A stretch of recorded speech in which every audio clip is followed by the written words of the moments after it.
Bonjour à tous, c'est Audrey. On se retrouve aujourd'hui pour une édition des produits terminés, une édition spéciale maquillage. J'ai accumulé pas mal de produits terminés ces derniers temps, donc vous allez peut-être voir un rythme un peu plus soutenu que d'habitude ce genre de vidéos sur ma chaîne parce que j'ai fait énormément de tri.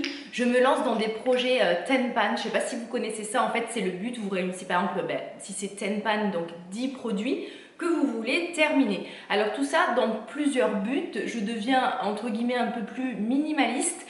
Il y a trop de choses qui s'accumulent autour de moi, trop de cosmétiques, plein de produits entamés parce que forcément j'en achète, j'en reçois en cadeau à la pharmacie, quelques marques m'en envoient même si c'est encore rare, mais c'est quand même, voilà, je reçois quand même aussi des produits pour test. Donc tous ces produits là s'accumulent, donc c'est vrai que j'essaye un maximum de terminer ce qui est entamé. Donc c'est pour ça qu'il va peut-être avoir un peu plus de vidéos produits terminés peut-être au fil des mois prochains. Je vous parlerai bien sûr de ce projet de minimalisme, ce que j'en pense. Voilà, est-ce que ça me... Je ne suis pas une vraie minimaliste, je pense, mais je tends vraiment vers ce mode de vie qui pour moi consiste à apprécier ce que l'on a sans vouloir tout le temps racheter de nouvelles choses et acquérir de nouveaux biens matériaux. Je commence par un produit terminé de la marque NYX. Un de mes prochains objectifs, et ça on en reparlera ensemble, c'est d'essayer d'utiliser un peu plus de maquillage biologique, naturel certes, mais surtout cruelty free, non testé sur les animaux. C'est une information que vous pouvez facilement savoir sur les flaconnages de vos produits. Vous avez normalement le petit logo avec le lapin très connu cruelty free. Vous avez des sites comme One Voice aussi qui répertorient toutes les marques qui ne testent pas sur les animaux. Donc ça fait un peu partie de mes grands objectifs désormais. Donc deuxième parenthèse fermée, le HD photogénique, le cache-cerne photogénique HD de la marque NYX. C'est un anti-cerne que j'ai beaucoup aimé, qui est pas cher et qui rivalise avec les anti-cernes de grandes marques telles que les anti-cernes par exemple très connus de NARS, les Creamy Concealer, qui ont fait fureur. Moi je trouve que ceux de NYX sont tout aussi bien, moins chers, non testés sur les animaux. Alors là actuellement c'est pas un produit que je vais racheter parce que j'en ai beaucoup à terminer, mais c'est un produit que je serais susceptible de racheter sans problème. Alors là je l'avais en teinte numéro 5, je crois que j'avais aussi la teinte numéro 6 et j'adore parce qu'il est très couvrant, il n'a pas forcément besoin d'être poudré, naturel non, il l'est pas hein, parce que quand même il est comme voilà, il est assez couvrant, même s'il est fluide, faut quand même savoir voilà, bien le doser, mais il est vraiment très très bien, il s'applique, il s'estompe facilement et il cache bien les cernes parce que moi j'ai des cernes très marquées. Un fond de teint terminé de la marque Revlon. Vous me connaissez, c'est mon fond de teint préféré, le Color Stay Oil Free, donc adapté aux peaux grasses parce qu'il existe en une formule adaptée aux peaux normales à sèche. Oui, c'est un produit clairement que je rachèterai. Je n'ai pas vérifié si Revlon s'était testé sur les animaux. Si ça l'est, je ne le rachèterai pas, mais en tout cas en tant que produit qualitatif. Qui tient toute la journée. Un fond de teint vraiment que vous appliquez le matin qui va résister à la transpiration, à la chaleur, aux séances de sport. Je n'ai pas trouvé mieux que celui-ci. Excellent rapport qualité-prix. Vous payez moins de 15 € en général, ou peut-être 16-17 selon l'endroit où vous allez l'acheter. Mais c'est juste le fond de teint, le meilleur que j'ai pu tester, je l'utilise, mais ça doit faire 10 ans que j'utilise ce fond de teint, il ne m'a jamais déçu, j'y reviens tout le temps. Un autre fond de teint terminé, le Match Master de MAC. Là vraiment, c'est un produit que je ne rachèterai pas tout simplement parce que je ne l'ai pas trouvé exceptionnel. C'est un fond de teint couvrant, il a une odeur très particulière qui me gêne. C'est une odeur qu'on retrouve quasiment dans tous les fonds de teint MAC et qui me gêne en fait. Une fois porté sur le visage, je la sens. C'est une odeur voilà, que j'aime pas, assez chimique, que j'apprécie pas du tout. C'est un fond de teint qui avait une jolie couvrance qui pouvait être modelable. Côté tenue, matité, c'était correct, mais bon, il nécessitait quand même des petites retouches ou besoin, voilà, où je le poudrais quand même. C'est un fond de teint qui est très bien, qui est censé s'adapter à la carnation en fait, Match Master, c'est-à-dire qu'il va matcher avec votre carnation. Moi je ne le rachèterai pas, je sais que beaucoup l'aiment, mais voilà, j'ai envie de passer à autre chose. J'ai terminé difficilement un flacon de Smashbox de Liquid Halo. J'ai réussi à prononcer cette marque du premier coup, c'est un miracle. Alors, si vous êtes une fidèle abonnée, il y a quelques mois, peut-être même années de ça, je m'étais lancée dans une vidéo make-up à terminer. J'avais choisi plusieurs produits de maquillage que je voulais me forcer à terminer, dont ce fond de teint. Donc ça doit faire 2 ans que j'essaye de le finir. Ce fond de teint a été un véritable flop. Alors, HD haute définition, il ne faisait pas du tout le rendu HD en caméra super beau, super voilà, la police, très peu couvrant, très... Oh non, je l'aimais pas du tout, très liquide, il brillait, c'est vraiment un fond de teint mais que j'ai eu un mal fou à terminer, je l'ai mixé avec d'autres, je l'ai mélangé, ça a été une catastrophe pour finir ce fond de teint, c'est un véritable flop pour moi, donc non, absolument pas, je ne le rachèterai pas du tout. Dans cette même vidéo make-up à terminer, je pense que d'ailleurs je vais vous en faire d'autres, des vidéos de ce thème-là, produits à terminer, tout ça, j'avais bien aimé. Il y avait le bronzer de la marque Physician Formula. Je l'ai terminé avec plaisir parce que ce bronzer est super, c'est le bronzer PH Match Maker. Donc on avait une jolie teinte, zut, j'aurais pas dû l'ouvrir parce qu'il en restait un peu et c'est tout cassé, j'en ai renversé partout. On avait une très belle teinte, un marron, un bronzer pas trop rouge, pas trop gris, une teinte comme je les aime qui peut vraiment faire office en fait de bronzer et de contouring, ni trop gris ni trop rouge, légèrement pailleté, irisé, mais une fois appliqué ça ne se voyait absolument pas. Un packaging, alors il y avait une petite lumière en fait qui invite... voilà, là vous avez sur le petit miroir, vous avez un petit bouton, quand vous appuyez, vous aviez une lumière. Bon, la lumière, j'ai dû l'avoir 2 fois peut-être, mais en tout cas, c'est un produit que je ne rachèterai pas, mais que j'ai vraiment apprécié. Petit prix. Alors moi, les produits Physician Formula, je les commande sur le site iHerb. Ceux qui ne veulent pas commander sur iHerb, vous les trouvez, je pense. Peut-être Philunix The Beauties, de toute façon à chaque fois je vous mets les liens en barre d'infos, sûrement Amazon, donc bref, de toute façon vous retrouvez les liens en barre d'infos. Je n'ai absolument pas terminé ces 2 produits là, ils ont tout simplement tourné, c'est-à-dire qu'ils se sont complètement déphasés. Ce sont 2 primers bio de la marque Nef Cosmetics. Alors Nef Cosmetics, c'est des produits naturels, pas forcément estampillés bio.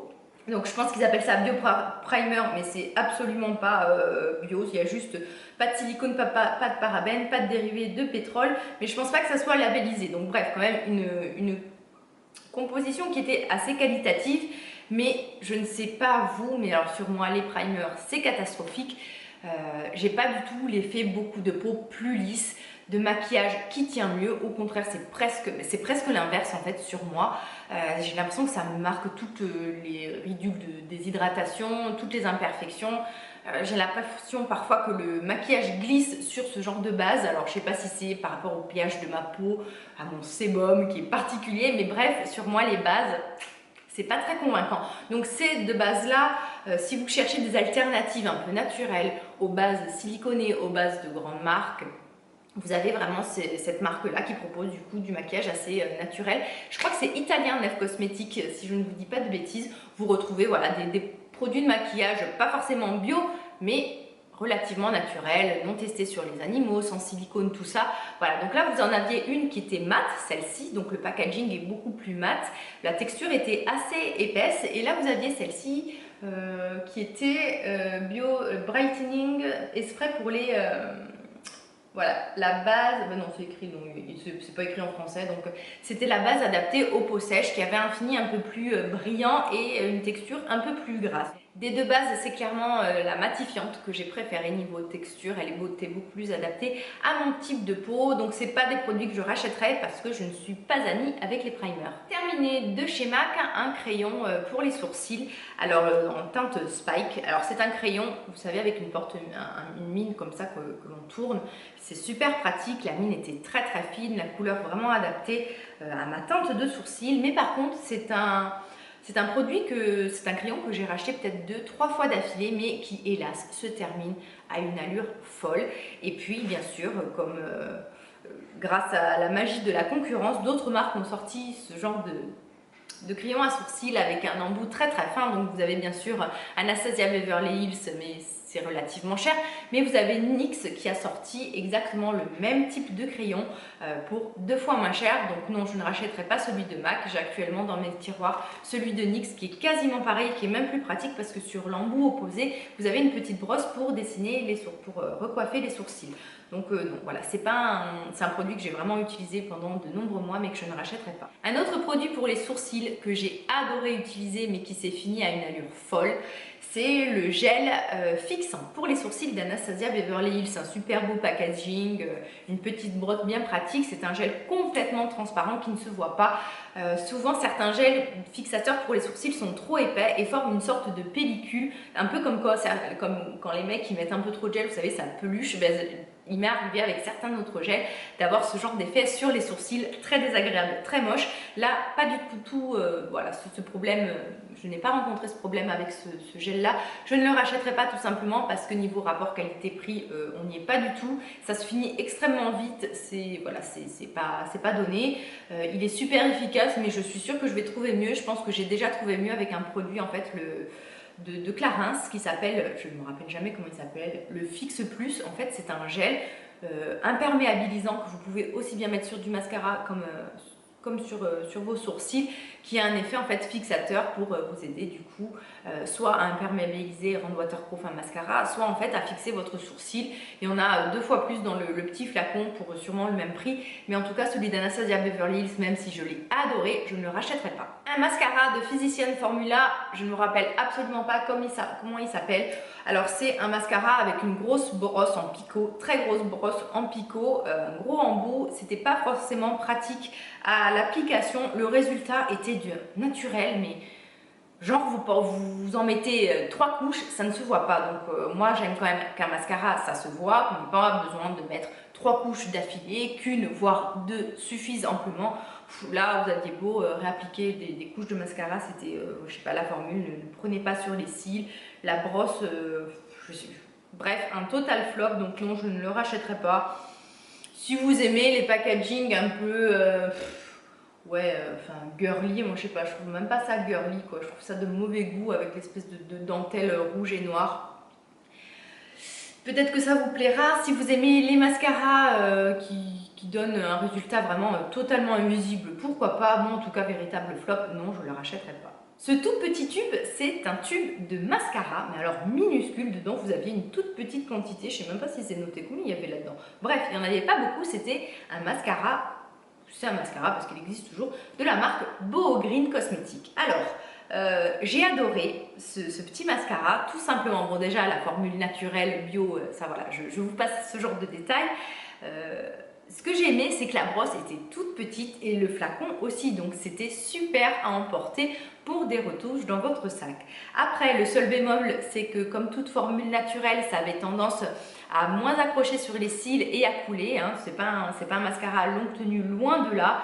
Par contre, une fois imperméabilisé, notamment avec le produit de Clarins dont je vous reparlerai prochainement, c'était parfait parce que du coup ça fixait complètement le maquillage. Alors non, je ne le rachèterai pas parce que j'aimerais en tester d'autres, notamment d'autres mascaras bio. Là ça a été, je pense, peut-être le premier que j'ai testé. Ouais, je crois que ça a été le premier mascara bio que j'ai testé et j'avais beaucoup aimé. Une toute petite brosse, super pratique, un packaging voilà, en matériaux recyclés, super sympa. J'aurais envie de le racheter mais je ne le rachèterai pas. On retourne dans les fonds de teint avec un fond de teint minéral de la marque Everyday Minerals. Alors oui, vous me connaissez, j'utilise ces fonds de teint depuis 10 ans, 15 ans, je ne sais plus. J'y reviens toujours, j'ai toujours dans mes placards, dans mes tiroirs à maquillage, du fond de teint minéral et j'ai toujours ceux de cette marque-là. J'en ai testé bien d'autres, mais je reviens toujours à ceux d'Everyday Minerals que je trouve vraiment couvrants. Souvent, l'ennui avec les fonds de teint minéraux, c'est qu'il faut vraiment appliquer plusieurs couches d'affilée pour obtenir un résultat satisfaisant. Là, ça existe en plusieurs versions. Vous avez la version intensive, la version mat, la version semi-mat. Après, c'est des formules qui ont évolué avec le temps. Moi, là, c'était à l'époque, voilà, vous aviez toutes ces déclinaisons de formules. Là, je crois que ça a encore changé, même au niveau de leur numérotation des carnations. Mais en tout cas, c'est des fonds de teint que je rachète régulièrement. Avant, je les commandais directement sur la marque, le site de la marque, mais maintenant en fait je les trouve sur iHerb avec la carnation et le rendu que je souhaite. Donc oui, c'est un produit en fait que j'ai racheté il n'y a pas très longtemps d'ailleurs. Je porte souvent la teinte Golden Medium, ça doit correspondre à du 3W désormais.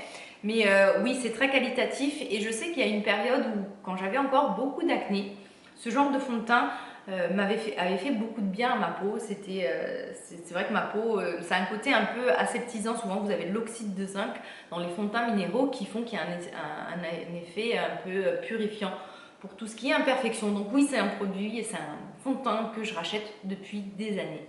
J'ai terminé un bronzer de chez MAC, le Give Me Sun, donc c'est les poudres Mineralize qui ont complètement changé de packaging. Alors je serais tentée de vous dire non, je ne le rachèterai pas, sauf que je l'ai racheté cet hiver. Mon Pierre est parti beaucoup de fois sur le continent pour le travail, et en fait à l'aéroport il y avait un corner MAC et du coup il me faisait à chaque fois la surprise de me ramener un produit de la marque de chez MAC, et dont ce bronzer qui est juste magnifique. Il a un rendu à la fois naturel, il est un peu peut-être orangé, mais moi ça convient à ma carnation. Donc vous, si vous avez la peau claire ou que si vous n'aimez pas les bronzers qui ont ce côté un peu orange, vraiment passez votre chemin, vous n'allez pas aimer. Ils se font à la peau, on dirait qu'il est crémeux ce bronzer, je l'adore, ça fait partie de mes bronzers préférés. Je sais que quand j'aurai fini le second et que je ne rachèterai peut-être pas, il me manquera parce que c'est vraiment un produit de maquillage que j'aime beaucoup, que j'utilise depuis plusieurs années, donc oui, je l'ai racheté. Je termine avec un dinosaure, les Round Lipstick de chez NYX. Ces rouges à lèvres là, j'en ai acheté des dizaines, mais alors voire même des centaines, parce qu'à l'époque je les payais entre 2 et 3 dollars, et c'est a été l'année où le dollar était super intéressant. Je crois que alors attendez, je ne vais pas vous dire de bêtises, donc actuellement 1 dollar c'est à peu près 1 euro, mais sauf qu'à une certaine époque c'était le contraire, c'était genre 1,50 €, c'était 1 dollar ou vice versa. Donc bref, c'était super intéressant d'acheter aux États-Unis. Alors là, c'est la teinte Goddess. Voilà, il a atterri là. Bon, je ne l'ai pas vraiment fini, mais ça fait genre 10 ans que j'ai ce genre de rouge à lèvres dans mes tiroirs. Il commence à sentir un peu le roussi, quoi. Enfin, plutôt le ranci, pas le roussi. Donc alors, cruelty free toujours. Même, voilà, il y a 10 ans, c'était quand même déjà des produits qui étaient cruelty free.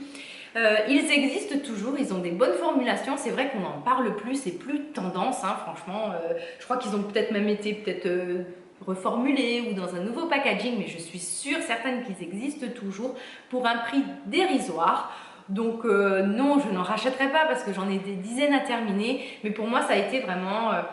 ce genre de produit-là, pour moi, c'est coup de cœur. C'est les premiers que j'ai achetés, les premiers produits de maquillage que j'ai achetés en grande quantité. En plus américain, donc ça avait un côté, maintenant c'est très accessible pour nous les produits américains, à l'époque ça l'était pas, donc je vous parle d'un temps révolu d'il y a 10 ans, vous savez, genre la vieille qui fait des vidéos sur YouTube, mais bref, non, je le rachèterai pas, mais fouf, que d'émotions. Merci à tous d'avoir regardé cette vidéo, on se retrouve très bientôt, bon courage pour la rentrée, bon courage si vous avez des enfants, bon courage si vous retournez en cours, bref. Force, honneur, gloire, amour, strass, paillettes et produits bio, pourquoi pas. On se retrouve très bientôt. Bye!